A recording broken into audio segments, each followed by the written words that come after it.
Assalamualaikum warahmatullahi wabarakatuh. Perkenalkan, nama saya Faiza Rahmadani dengan NIM S355028014. Pada kesempatan kali ini saya akan mempresentasikan tugas individu saya mengenai akad wakalah atau akta wakalah. Nah, yang pertama yaitu pada bagian awal akta. Pada bagian ini sudah sesuai dengan pasal 38 ayat 2 Undang-Undang Kesempatan Notaris, yaitu awal akta meliputi judul akta yaitu wakalah, kemudian meliputi nomor akta yaitu di sini nomor 1, kemudian meliputi jam, hari, tanggal, bulan. Di sini sudah ada ketentuannya yaitu pada hari Rabu tanggal sekian-sekian dan pukul sekian-sekian. Kemudian ada keterangan bahwa yang berhadapan dengan saya yaitu Faiza Rahmadani, saya selaku notaris yang akan membuat akta ini. Selanjutnya memasuki badan akta. Badan akta dimulai dengan komparisi para pihak atau para penghadap.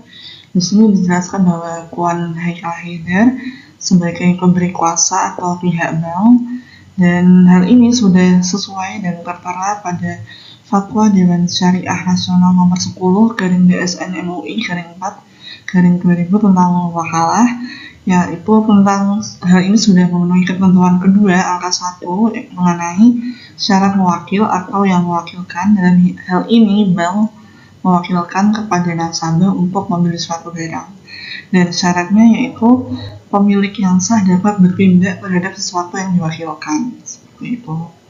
Kemudian hal ini juga sudah sesuai dengan pasal 38 ayat 3 yaitu adanya komparisi mengenai kedudukan para penghadap, seperti itu. Memasuki slide selanjutnya yaitu pihak kedua, yaitu di sini adalah Puan Haidar Ali. Puan Haidar Ali di sini bertindak sebagai pihak kedua atau nasabah atau wakil yang mewakili, dan hal ini sudah sesuai dengan Fatwa Dewan Syariah Nasional nomor 10/DSN-MUI/4/2000 tentang wakalah, yaitu ketentuan kedua angka 2 mengamanatkan bahwa seseorang yang dapat menjadi wakil yaitu adalah orang yang sakap hukum, kemudian dapat mengerjakan tugas yang diwakilkan kepadanya, dan wakil ini adalah orang yang diberi amanat. Dalam hari ini Puan Haidar Ali telah diberi amanat oleh bank untuk membeli suatu barang tersebut. Kemudian hal ini juga sudah sesuai dengan pasal 38 ayat 3 yaitu komparisi mengenai kedudukan berpindah para penghadap. Setelah itu di komparisi ini juga dijelaskan status perkawinan dari Puan Haidar Ali, karena apabila Puan Haidar Ali sudah kawin, bisa di cross check lagi mengenai apakah ada perjanjian perkawinan atau tidak, karena apabila ada perjanjian perkawinan maka tidak membutuhkan persetujuan dari pasangannya atau istrinya. Tapi apabila tidak ada perjanjian perkawinan maka perlu persetujuan dari istrinya, karena segala tindakan hukum yang dilahirkan setelah adanya perkawinan merupakan tindakan hukum bersama. Selanjutnya yaitu mengenai kalimat premis, yaitu ini adalah kalimat sebelum memasuki pasal ketentuan dalam pasal-pasal, yaitu para penghadap saya notaris kenal berdasarkan kartu identitasnya yang diperolehkan kepada saya notaris.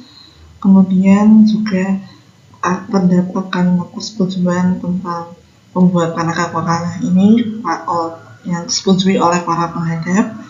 Kemudian juga diawali dengan kalimat basmalah karena ini adalah akta syariah. Kemudian dijelaskan juga tentang dasar-dasar hukum dibuatnya akta ini, yaitu di sini ada surat Al-Baqarah ayat 275 dan juga ada surat Al-Maidah ayat 1. Selanjutnya mengenai ketentuan pasal-pasal, yaitu pasal pertama yaitu definisi. Karena istilah-istilah syariah itu tidak dikenal secara umum, maka kita perlu memasukkan definisi dalam akta ini. Yaitu yang pertama di sini saya menyebutkan adalah definisi dari wakalah, yaitu akad yang akan saya buat. Dan definisi dari wakalah ini sudah diatur pada pasal 1 angka 2 POJK nomor 10/POJK.05/2019, dan juga definisi ini tertera dalam pasal 20 angka 19 kompilasi hukum ekonomi syariah. Kemudian ada syarat mewakil dan wakil yang sudah saya sebutkan di komparisi sebelumnya, itu sudah tertera dalam fatwa Dewan Syariah Nasional nomor 10 garing BSN MUI garing 4 garing 2000 tentang wakalah. Dan selanjutnya juga saya mendefinisikan barang yang dimaksudkan dan dana pembelian barang yang dimaksudkan dalam akta ini. Selanjutnya saya memasukkan definisi dari pemasok atau dealer atau dalam hal ini pihak ketiga, karena dealer ini berperan sebagai penyedia barang yang dibutuhkan oleh pihak kedua. Kemudian saya memasukkan definisi dari syariah dan prinsip syariah. Kemudian prinsip syariah ini di pasal 1 angka 8 ini sudah sesuai dengan pasal 1 angka 6 POJK nomor 10 garing POJK B05 garing 2019 tentang penyelenggaraan usaha perusahaan pembiayaan syariah dan unit usaha syariah perusahaan pembiayaan. Dan juga saya memasukkan definisi dari wa'ad, karena wa'ad ini memang belum familiar di kalangan masyarakat. Kemudian ada definisi kontrasensi dan pasal 1 ini menjelaskan 10 definisi yang kurang umum di masyarakat sehingga para penghadap dapat mengerti akan maksud dari dibuatnya akta ini. Memasuki pasal selanjutnya yaitu pasal 2 dan pasal 3 yang saling berkaitan, yaitu pasal 2 mengenai pemberian kuasa dan jangka waktu kuasa, pasal ketiga meliputi pembayaran barang. Kemudian pasal ini menjelaskan bahwa bank memberi kuasa kepada nasabah untuk membeli barang yang dikehendaki. Karena ini sudah dijelaskan pada pasal 2 angka 1 bahwa barang yang dimaksud merupakan mobil BYD atau 3 dan sudah tercantum dalam surat perjanjian atau wa'ad pemesanan barang nomor sekian-sekian yang dibuat oleh pihak ketiga. Kemudian pasal ini juga menjelaskan jangka waktu akad wakalah ini berlaku, yaitu selama 90 hari, dan waktu maksimal pelaksanaan akad ini yaitu selambat-lambatnya berhitung 7 hari setelah ditandatanganinya akad ini.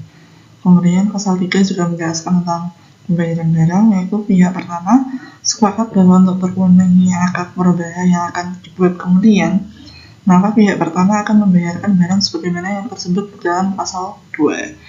Sehingga akad wakalah ini memang akad tambahan atau perjanjian aksesori dari akad utamanya, yaitu akad murabahah atau jual beli seperti itu. Dan akad ini sudah sesuai dengan ketentuan ketiga Fatwa Dewan Syariah Nasional nomor 10 garing BSN MUI garing 4 garing 2000 tentang wakalah, yaitu hal-hal yang diwakilkan harus diketahui dengan jelas, dan ini sudah tertera dalam akta. Kemudian yang diwakilkan harus diketahui dengan jelas oleh orang yang mewakili, kemudian tidak bertentangan dengan syariat Islam, dan ini sudah jelas juga bahwa pembelian mobil itu dihalalkan, tidak diharamkan, dan dapat diwakilkan menurut syariat Islam. Selanjutnya menjelaskan tentang konsekuensi dari janji pada pasal 4 atau tentang kriteria sub dari janji atau uang prestasi menurut para pihak. Pasal selanjutnya yaitu pasal 5 mengenai keadaan memaksa atau force majeure. Pada pasal ini menjelaskan tentang ketentuan para pihak yang harus bertanggung jawab apabila terjadi keadaan kahar atau memaksa atau force majeure. Di sini ada 4 ketentuan tentang apa saja yang harus dilakukan apabila terjadi keadaan memaksa tersebut. Pasal selanjutnya yaitu pasal 6 meliputi adendum atau merupakan adendum, yaitu pasal ini menjelaskan tentang pengaturan ketika terdapat hal yang belum diatur akan tetap dijadikan satu dalam akad ini dalam lampiran kemudian. Pasal selanjutnya yaitu pasal 7 mengenai penyelesaian sengketa. Pada pasal ini dijelaskan bahwa penyelesaian sengketa dalam akta wakalah ini atau akad wakalah ini pertama dilakukan secara musyawarah untuk mufakat. Apabila tidak menemui titik terang dapat diselesaikan melalui Badan Arbitrase Syariah Nasional atau Basarnas. Dan pasal ini menjelaskan tentang penyelesaian sengketa apabila terjadi perselisihan. Kemudian penunjukan Basarnas ini sudah ada SK yang dikeluarkan oleh MUI, yaitu nomor keputusan nomor 9 garing MUI garing 12 garing 2003 tanggal 24 Desember 2003. Dalam SK ini sudah dijelaskan mengenai tentang apa saja kewenangan-kewenangan dari Badan Arbitrase Syariah Nasional di Indonesia. Selanjutnya, tentang akhir akta ini adalah merupakan kalimat-kalimat untuk menuju akhir akta seperti itu. Karena ini akta syariah, maka tadi sudah diawali dengan basmalah dan juga diakhiri dengan kalimat hamdalah, yaitu alhamdulillahirabbil alamin. Selanjutnya mengenai akhir akta, pada ketentuan ini menjelaskan tentang saksi-saksi yang hadir pada pembuatan akad wakalah ini, dan ketentuan ini sudah sesuai dengan ketentuan derajat ya, dengan dasar Quran Surat Al-Baqarah ayat 282 yang mensyaratkan 2 saksi laki-laki, atau apabila tidak ada maka 1 laki-laki dan 2 perempuan, karena nilai kesaksian perempuan setara dengan setengah laki-laki dalam hukum Islam.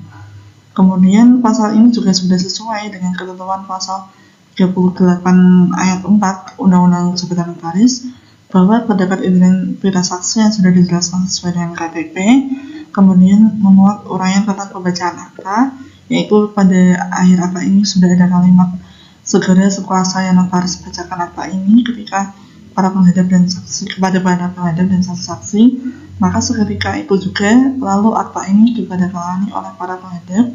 Kalimat tersebut telah menggambarkan tentang pembacaan akta oleh notaris, kemudian adanya keterangan tidak ada perubahan dalam akta wakalah ini.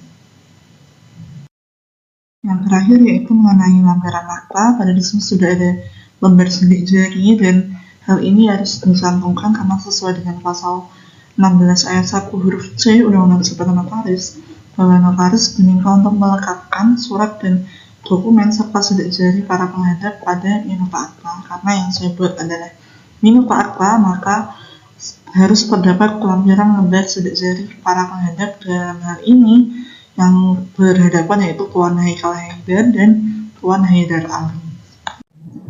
Dan sekian dan terima kasih. Apabila terdapat kesalahan dalam penulisan, pemahaman, saya mohon maaf, dan terima kasih sudah menyaksikan presentasi juga video saya.